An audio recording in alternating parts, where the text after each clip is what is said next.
శకున ఫలితాలు చందమామ కథ. షావుకార్ రామప్పకు శకునాలంటే తగని నమ్మకం. ఆయన ఒక సంత రోజున పట్నం వెళ్లాలనుకుని బాగా చీకటి ఉండగానే లేచి తలుపు తీశాడో లేదో పక్కింటి వెంకయ్య గారి పెంపుడు పిల్లి ఎదురుగా కనిపించింది. లేస్తూనే దరిద్రపు పిల్లి మొహం చూశాను, ఎన్ని అనర్థాలు కలుగుతాయో ఏమిటో అని విసుక్కుంటూ లోపలికి వెళ్ళి మళ్లీ పడుకున్నాడు రామప్ప. ఆ విసుగులో రామప్ప తలుపు వేయటం మర్చినట్టున్నాడు. ఒక దొంగ వెధవ అటుగా వచ్చి మెల్లగా గదిలోకి చొరబడి రామప్ప తలవైపున ఉన్న గల్లాపెట్టె తీసుకున్నాడు. ఆ అలికిడికి రామప్ప లేచి దొంగను చూసి దొంగ దొంగ అని కేకలు పెడుతూ దొంగను పట్టుకోబోయాడు. దొంగ గల్లాపెట్టెతో రామప్ప నెత్తిన ఒక్కటి పెట్టి కనబడకుండా చీకట్లోకి పారిపోయాడు. గల్లాపెట్టె పోయింది. లేస్తూనే పిల్లి మొహం చూడటం వల్లనే అలా జరిగిందని పిల్లిని తిట్టుకుని దొంగతనం గురించి కొత్వాలకు ఫిర్యాదు చేద్దామని రామప్ప పట్నం బయలుదేరాడు. ఆ కొత్వాలు మరెవరో కాదు, రామప్ప చెల్లెలి మొగుడే. పేరు భీమరాజు. రామప్ప చేసే వ్యాపారానికి వడ్డీ లేకుండా డబ్బు అరవిచ్చినది కూడా ఈ భీమరాజే. భీమరాజు తన బాకీ తీర్చమని ఎన్నిసార్లు అడిగినా అదుగో ఇదిగో అని రామప్ప వాయిదాలు వేస్తూ వస్తున్నాడు. అందుకని రామప్ప అతికేలాగా భీమరాజుకు దొంగతనం గురించి చెప్పి, చూడు బావా, ఆ పెట్టెలో ఉన్న డబ్బు నీకిద్దామని సిద్ధం చేసినదే. కాస్త శ్రమపడి ప్రయత్నించి ఆ దొంగను పట్టుకున్నావో నీ బాకీ చెల్లిపోతుంది. లేకపోతే నీ డబ్బు పోగు కావడానికి నాకు మళ్ళీ ఇంతకాలం పడుతుంది కదా. అసలు ఇదంతా ఆ మాయదారి పిల్లి మూలాన వచ్చింది అన్నాడు. భీమరాజు రామప్ప చెప్పిందంతా విని దొంగను పట్టడానికి గట్టి ప్రయత్నం చేస్తామనుకో, కానీ పిల్లికి దొంగతనానికి ఏమిటి సంబంధం? నేను ఈ రోజు లేస్తూనే పిల్లి మొహం చూశాను.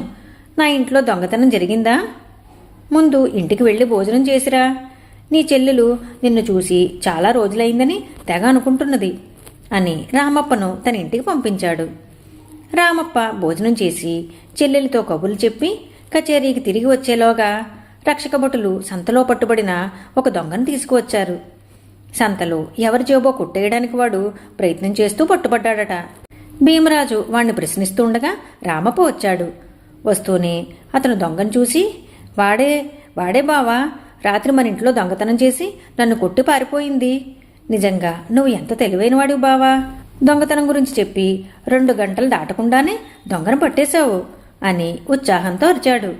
తన ఫిర్యాదు ఆధారంగానే భీమరాజు దొంగను పట్టుకున్నాడని నమ్మి, దొంగ కూడా రామప్పను చూస్తూనే గుర్తుపట్టి అట్టే అబద్ధాలాడితే కొత్వాల్ గారు తనకు దేహశుద్ధి చేయించడం తప్ప ప్రయోజనం ఉండదని తెలుసుకుని దొంగతనం ఒప్పేసుకుంటూ గల్లాపెట్టె ఎక్కడ దాచినది చెప్పేశాడు.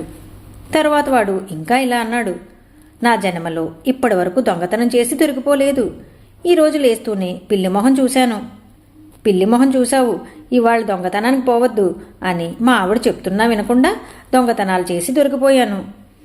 కానీ భీమరాజు రామప్పతో, లేవగానే పిల్లి మొహం చూడటం వల్ల నాకు లాభమే కలిగింది బావా. ఇంకా వసూలు కాదు అనుకున్న బాకీ ఇవాళ వసూలు చేసుకున్నాను అన్నాడు రామప్ప బయలుదేరుతూ ఉండగా. పోయిన డబ్బు దొరికిందన్న మాటే కానీ అది బాకీ తీర్చడానికే సరిపోయింది. దాన్ని తాను మరికొంతకాలం వాడుకునే అవకాశం లేకుండా పోయినందుకు ఎంతగానో విచారపడుతూ రామప్ప ఇంటికి చేరుకున్నాడు. వీధి మొదట్లోనే వెంకయ్య దిగులుపడ్డ మొహంతో ఎదురయ్యాడు. ఏం వెంకయ్య, అలా దిగులుగా ఉన్నావు అని రామప్ప అడిగాడు. ఏం చెప్పను రామప్ప, నిక్షేపంలా తిరుగుతున్న నా పెంపుడు పిల్లి హఠాత్తుగా చచ్చిపోయింది బండి కింద పడి. పాపం, ఈరోజు అది లేస్తూనే ఎవరి మొహం చూసిందో అన్నాడు వెంకయ్య. ఆ పిల్లి తెల్లవారకముందే తన మొహం చూసిందన్న సంగతి గుర్తువచ్చి రామప్ప గతుక్కుమన్నాడు. ఈ కథ మీకు నచ్చినట్లయితే లైక్ చేయండి, షేర్ చేయండి. మరిన్ని మంచి కథల కోసం మా సంపత్ ఛానల్ సబ్స్క్రైబ్ చేసుకోండి.